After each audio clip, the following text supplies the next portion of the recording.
Good morning, this is Babatunde with Pennystocking 100 to 1000. Welcome back to the series where we take a fresh account on Webull, starting with just $100 and grow it into $1,000 over time. And today we're back on day 3 of our journey, last day trade of the week. And today is May the 2nd, 2019. Yeah, I know what date it is. Okay, so today was an interesting day in the market. I wanted to potentially get into the new IPO that came out, the initial public offering of Beyond Meat, has the ticker symbol of BYND. So I was thinking about getting in on this over after last night. I was thinking about getting in today. This thing had a really good run up. It opened at 46, and then it ran all the way up to 73, almost 73. So a nice big run up. It had 160% gain on the day. If I had gotten in, I would have gotten in on the open and rode that probably to around 60, 55, 60-ish area on that first spike here. First big spike there. And I would have been out there. But unfortunately, I didn't have the patience. I like to get in on trades early in the morning, so on the open, basically, around 9:30, 10 at the latest, a lot of the time. And apparently, I've never traded an IPO before, and apparently these things take a while to kind of get going. Sometimes it can be 11 o'clock in the morning before they actually open up, start trading, or in this case, it took about 12:15, I think. So I don't really have the patience to wait that long. I like to get started early on my trades. So that's unfortunate. We missed out on that one, but we still made a profit today. We ended up trading, I can't remember what it was, ABIO. I'm actually going to show you the trade first before I show you the chart. So the account is up.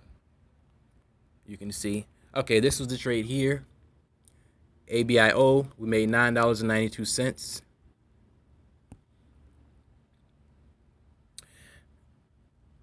And this was an interesting play. I got in at 9:35. I bought 7 shares for $16.51, and I sold it at 10:52. So almost an hour and a half on the trade. We sold it for $17.93. So we made, about $1.40 a share, roughly 8% gain. So not bad. Could have been more, but not bad. And I just want to talk about this trade. Let's actually look at the chart for a minute, because I actually wanted to get in a lot sooner. I wanted a higher entry and a higher exit, but I kind of hesitated. I'm not a perfect trader. I still have a lot of things to learn myself, and I hesitate a lot. So I sit on my hands a lot on these trades. And so I saw this thing. It was like the best performing stock of the pre-market. And I was looking at this thing around 9:20 this morning in the pre-market, and it was in the $17 area range. Kind of hit the 18s, then it came back down towards the 16s. And I was thinking about getting in, but then when it hit the 16s again, I was thinking, well, maybe this thing's momentum is dying out or something. I don't really know. So I hesitated on that one. I said, maybe I'll wait for a lower entry. Didn't get one at the time. Opens up.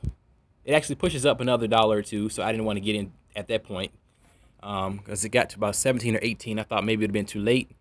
Opens up around 18, and so it gets a huge push up to $20.45, where I would have been selling if I was in at 17 or 18. I would have been selling at about 20.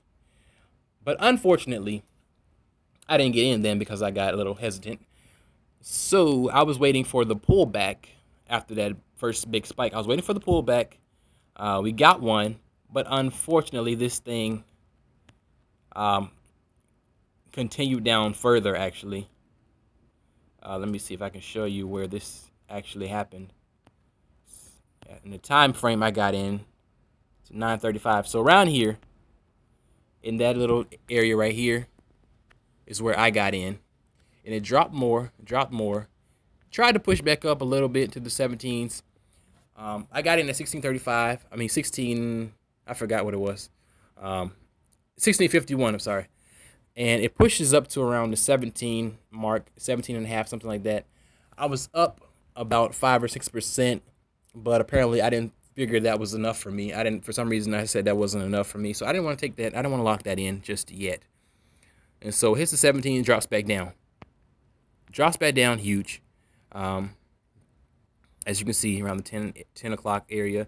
It actually hits a low of $12 around here. $12.97, so around 13. It settles there for a while, and because I knew this was actually a low float stock play, I did not panic on the drop. I was down around 20% from my buy-in at $16.51. I was down about 20% at one point, but I did not panic because I knew this was a low float stock play, and I usually give these things at least 2 pushes. There's the first initial push. The initial push was going to from 18 to 20 in the morning, then the drop off, and I was waiting for the second big push, which these don't always happen, but a lot of times they do have the second big push for the morning. And so I didn't panic, looking at 20% in losses, and I waited a little longer. This thing pushes back up gradually, and in one tick, like within an instant, less than a minute, I was actually on another page on my computer, just looking and browsing Google and things like that. Took my eye off the screen for like 30 seconds. This thing goes from like 15 to the 17s in a blink of an eye, and I missed my chance to get out. I would have got out into that strength, but I wasn't really paying attention. And immediately this thing gets halted, right? So I'm thinking the worst. I'm like, man, I don't know if this thing's going to drop, because these things can either do one or two things when they come back from a halt. They can push back up really quickly, or they can drop really quickly. And so I'm thinking the worst at this point. I missed my chance to get out and lock in. So I pull up my level 2. I'm looking at the level 2 charting, not on Webull, because Webull doesn't have level 2, unfortunately. But on my Schwab software, I have level 2. So I'm looking at the level 2, and I see during the halt, I see the lowest asking price was, I think, $17.93. And so I actually went ahead and put my order in during the halt, so it can be ready when it returns back trading. So I put my order in to sell at $17.93. It resumes trading after the 5-minute halt, and it kind of settles down in the low. I didn't get the feel right away. It settles in the lower 17 areas, low 17s, and then it pushes back up. Finally, pushes back up, gains some momentum again, and then that's when I got filled at $17.93. It pushes back to the 18s. It hits about 1840 something, around 1840s, 1850s, and then that was the second top for the day. That was the top right there. So just shy of the second top of the day. So I'm glad I got out right there. And then after that, it just tanks again and crashes. So I had the second push was successful. I got out, and I'm happy about that. And then it crashes through the rest of the day. This is the part of the day I hate anyway, so I don't trade around this time. So 11 o'clock, this thing crashes. And towards the middle of the day, it actually pushes back up a little bit, comes back down, crashes. Does a little bit of a sideways action around 14, 15, 16 area. Crashes. Finds support, sort of, and then it just pretty much stays around this lower area around 14s the rest of the day before it eventually tanks down more. So you can see a better look of it here if I scale out right quick. Actually, let me do this. So yeah, you can see a better view of it here, where it just tanks and crashes on the rest of the day, towards the end of the day. And so I was thinking about possibly getting in, because this is our last day trade, obviously, of the week. I was thinking about possibly getting in for a overnight play. I don't like to get in the habit of doing these because I tend to lose these more often than I win them. My strategy tends to work better for day trades than overnight plays. And I don't want to get in the habit of trying to start that. But I was thinking about getting in because I thought it could have a nice big push up, at least back towards the 13, 14 area overnight. But while I was thinking that, this huge drop off is what deterred me from wanting to get in on that. This huge sell off into the close, as you can see here. I didn't like that. I didn't like that at all. So, a lot of time when I do these overnight plays, I like to see some strength into the close. I don't like to see weakness into the close because it's not a good sign most of the time. For long plays, for short plays maybe, but long plays no, it's not a good sign. So, essentially, what my criteria is for dip buying for an overnight play with things like this is, I would like to essentially see some strength. So if this thing had held around the 14s in this area here and consolidated throughout the rest of the day, and then eventually towards the close, the last 20, 30 minutes of the close, it eventually pushes up towards like 15, something like that, that's a sign of strength. And that's where I probably would have gotten in for an overnight buy and looked to see maybe 16 overnight and sell into that. But unfortunately, we got the week close, so we didn't touch it, and it's probably a good thing. So, we're happy overall.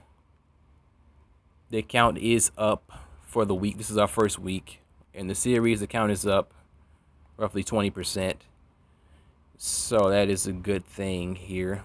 Yeah, 21% for the week. So that's a good thing. So we're just going to continue the series, and we'll be back at it next week. Like I said, we are out of day trades, unfortunately. So we will probably be back Tuesday, maybe Wednesday of the following week. So we will see you then. And I just encourage you to stay motivated, stay inspired, study hard, and penny stocks will reward you. Thank you.